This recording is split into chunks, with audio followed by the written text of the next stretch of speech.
դիտորդական առաքելությունների անվանումները չեն կարող ասոցացվել ընտրություններին մասնակցող կուսակցությունների կամ դաշինքների անվանումների հետ, սա եւս քաղաքական չեզոքության համար անհրաժեշտ նախապայմաններից մեկն է։ Շնորհակալություն։ Տիկին Գրիգորյան, ձեր կազմակերպությունը երկար տարիներ իրականացնում է ընտրությունների դիտարկում, այս փոփոխությունները ինչպես է գնահատում եւ դիտորդական առաքելությունների աշխատանքը տեղամասերում որքանով կարգավորելու միտված փոփոխություններ են։ Բարև, ես նույնպես շնորհակալ եմ հրավերի համար։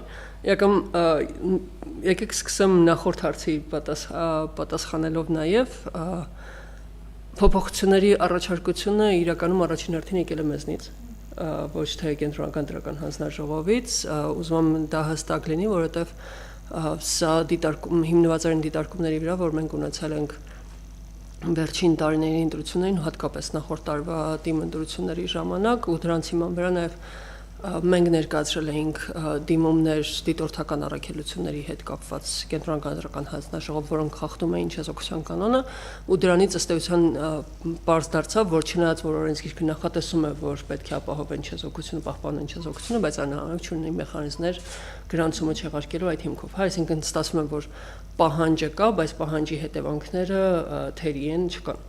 Ու ըստ այդմ մենք ներկայացրեցինք այդ առաջարկությունը թափանցիկության առումով եւս ֆինանսական թափանցիկության առումով եւս առաջարկությունը մեզնից է։ Մենք կարծում ենք, որ դա ստեղծում է հավասար պայմաններ, կարծում ենք նաեւ, որ եթե մենք ինչ-որ բան պահանջում ենք, օրինակ քաղաքական կուսակցություններից, դաշինքներից եւ այլն, որպեսզի քաղաքական ֆինանսավորման թափանցիկություն ապահովի թե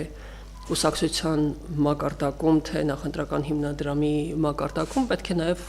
այդ նույն կանոններին մենք եւս ապահովենք, այսինքն համապատասխանենք։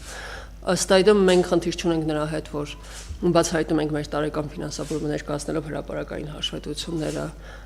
պետիկամտների կոմիտեին եւ խնդիր չունենք նրա հետ, որ ներկայացնենք ով է ֆինանսավորում, առավել եւս իհարկե մեր բոլոր հայտարարություններում դիտորդական առաքելության կանչերի, դիտորդության եւ այլն ամենտեղ մենք հրապարակում ենք թե ով է ֆինանսավորում